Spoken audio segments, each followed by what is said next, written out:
Good afternoon. My name is Joana Adansi-Pipim, and I will be doing a presentation on human immunity. This presentation is grouped in 3 sessions. Within the first session, I will be talking about the human immune defense system, and I will focus on the first and second line of defense.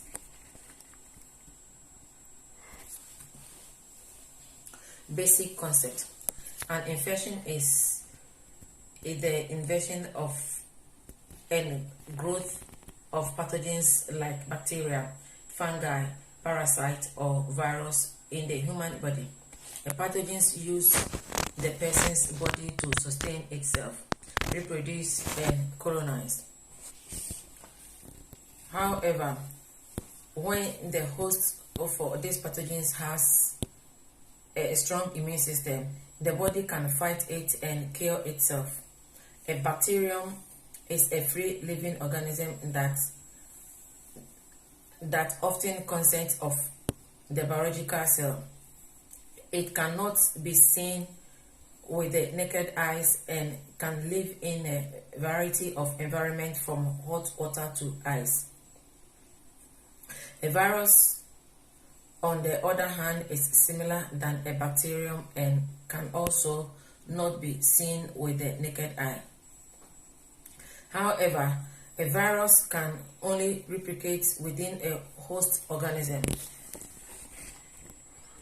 They infect a variety of living organisms like bacteria, plants, and animals. Fungi causes disease like athlete's foot and can sometimes affect the lung.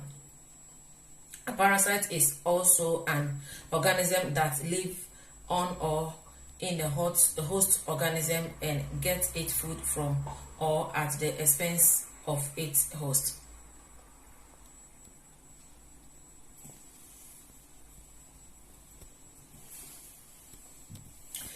Mode of transmission. There are 4 ways through which infection is spread, and the first one is when a person comes into a direct contact with an infected person. The second way is when someone gets infected after having an indirect contact with an infected person. An example is a person touching a doorknob used by an infected person. Another way is through insect bite, and lastly by eating contaminated food. The immune system. This is a group of cells, tissues, and organs that protect the body against disease and infections. It does so by developing defense mechanisms. All the defense mechanisms are grouped under 3 types. First line of defense. This is an innate type and consists of some physical and chemical barriers that prevent pathogens from entering the body. The structures that make up this line of defense are being discussed below. Skin. It provides physical barriers that prevent pathogens from entering the body. It has 3 layers, which are the dermis, epidermis, and hypodermis, and they all work together to prevent pathogens from entering the body. Mucous membrane. This is a sticky material that is mostly found in the mouth, throat, lung, and nose. They prevent pathogens from entering the body through any of those organs, and sometimes when the pathogens manage to enter, it traps them and it's later swallowed. Nasal cavity. This is the respiratory tract first line of defense. The cilia and mucus found in the nose all prevent pathogens that are mostly found in dust from entering the body.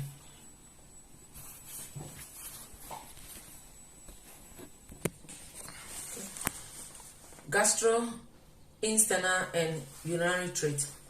Enzymes and acid found in the gastrointestinal tract serves as chemical barrier against infections. When a pathogen enters the body, they kill it off to prevent infections.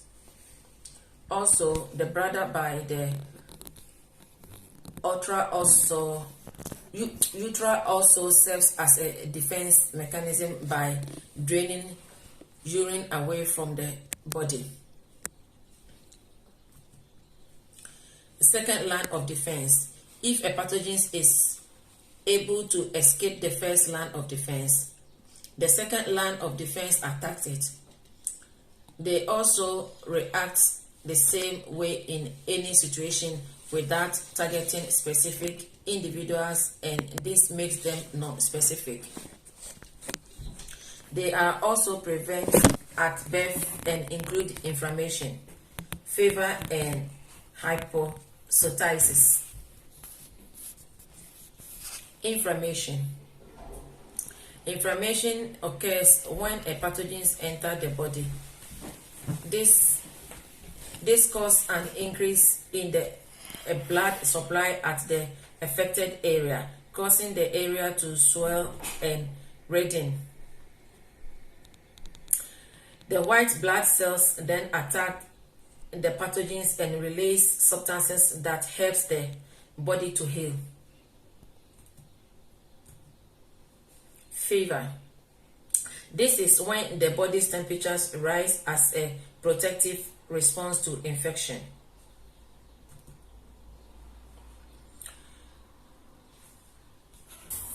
Phagocytosis. This is the process by which phagocytosis attacks itself to a pathogen or other cells that causes infection and later swallow it. This action can only be carried out by professional phagocytists. Session 2. In this session, I will explain the third line of defense: self-recognition and tolerance, rejection of transplanted organs, and immune system disorder. The third line of defense. The third line of defense is about how antigens helps your immune system produce antibodies that eliminate a specific pathogens. This process is termed as acquired immunity. Acquired immunity. This is a learned process that starts when the immune system encounters foreign invaders and developed an antigens for it and later recognize the antigens. Immune system cells. The main immune system cells is the white blood cells, and it is divided into two types, which are phagocytes and lymphocytes.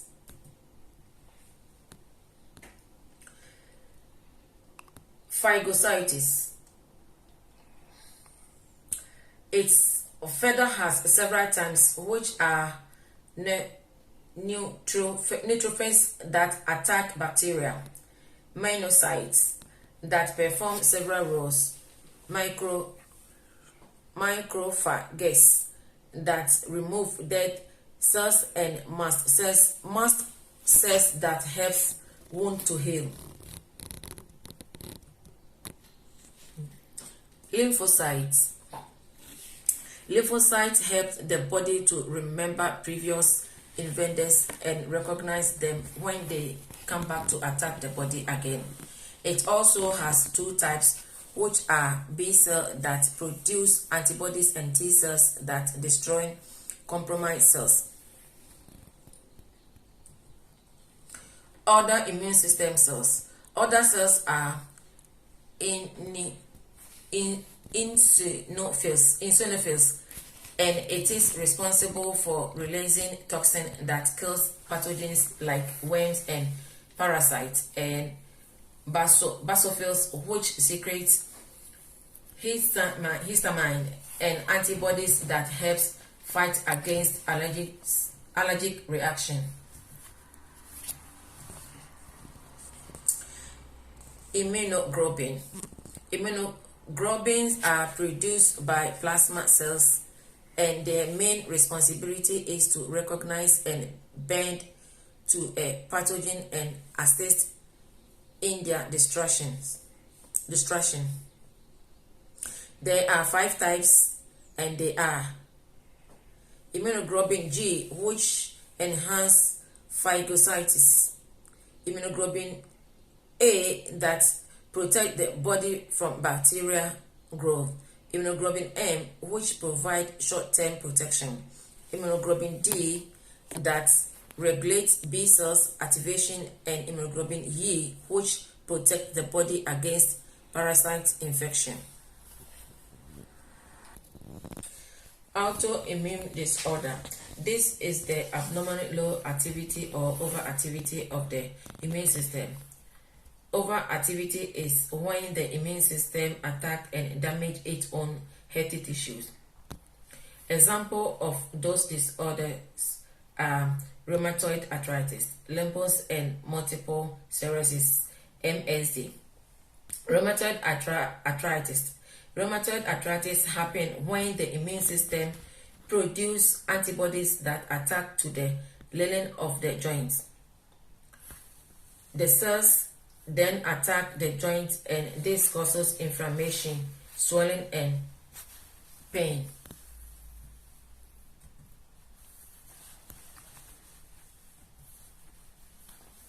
Lupus. Lupus happens when the immune system becomes hyperactive and attack healthy tissues. MSD. This happens when the immune system attacks the nerve cells.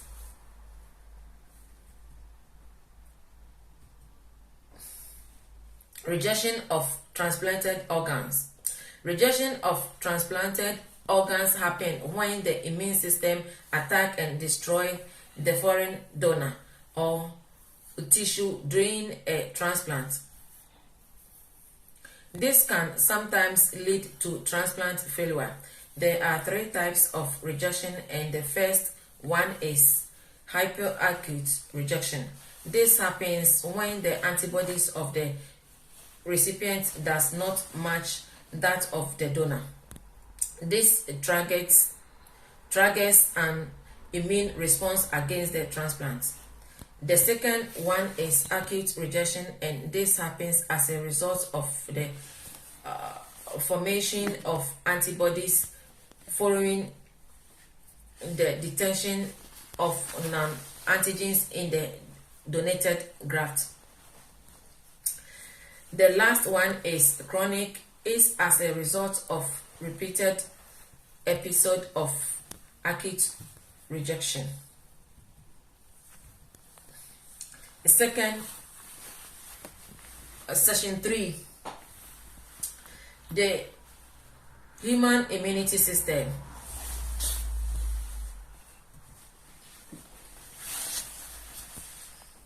This is a complex network of specific immune cells that work together and protect the body against pathogens. There are 3 types, and they are innate immunity, which is the one we are born with; adaptive immunity, which is the one we developed throughout our lives; and passive immunity, which we borrow from another sources. Acquired immunity. This has 2 main categories, and they are active and a passive immunity. Active immunity is the one we developed after an exposure to an infection. It also has 2 types. Natural active immunity is the one we developed naturally after an exposure to an infection, and artificial active immunity is developed through vaccines.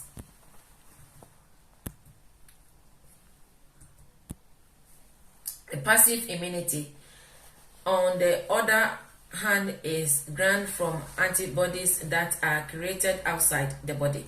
It also has two types. They are the natural passive immunity, which is passed down from a mother to her child through the placenta or breastfeeding. And the artificial passive immunity is developed by injection previously developed antibodies from a human or an animal using serum. Immunological memory. Immunological memory refers to the ability of the immune system to recognize a pathogen that has been previously encountered and release the right antibody to fight against this pathogen. When the body identifies the antigens for the first time, the B cells will produce the appropriate antibody, and this is termed as a primary response. The secondary response is when the body encounters the same pathogens again and release the appropriate antibody. Vaccination. Vaccination is the use of vaccines to protect the human body against a particular infection or disease before the body even comes into contact with it. Live vaccines comprise of viruses and bacteria that have been weakened in the lab. Inactivated vaccines are made from microorganisms that have been killed through physical and chemical process. Measles.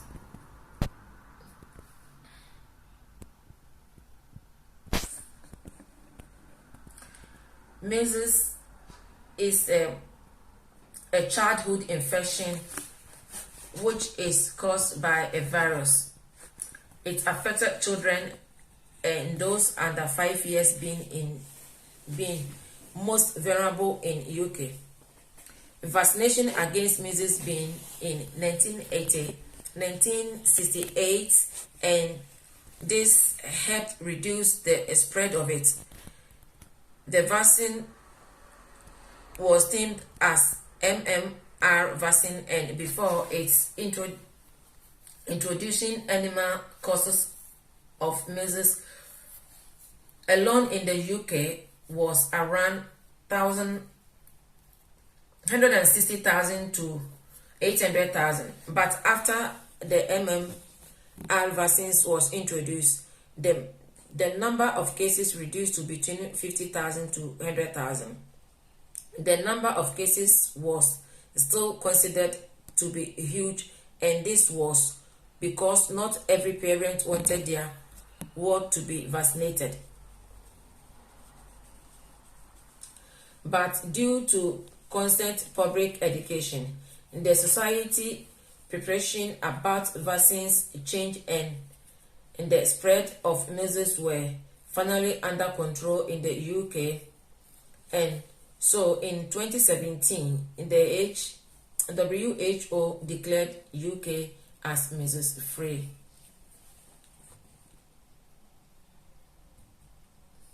The benefits of vaccination. Vaccination helps to develop immunological memory, protects the vulnerable, and also saves lives. Factors affecting vaccine uptake. There are several factors affecting the general uptake of a vaccine, and some of those factors include information and influence from trusted sources, rates and encounters involved with the specific vaccines, and the values and attitude of the person involved. Conclusion.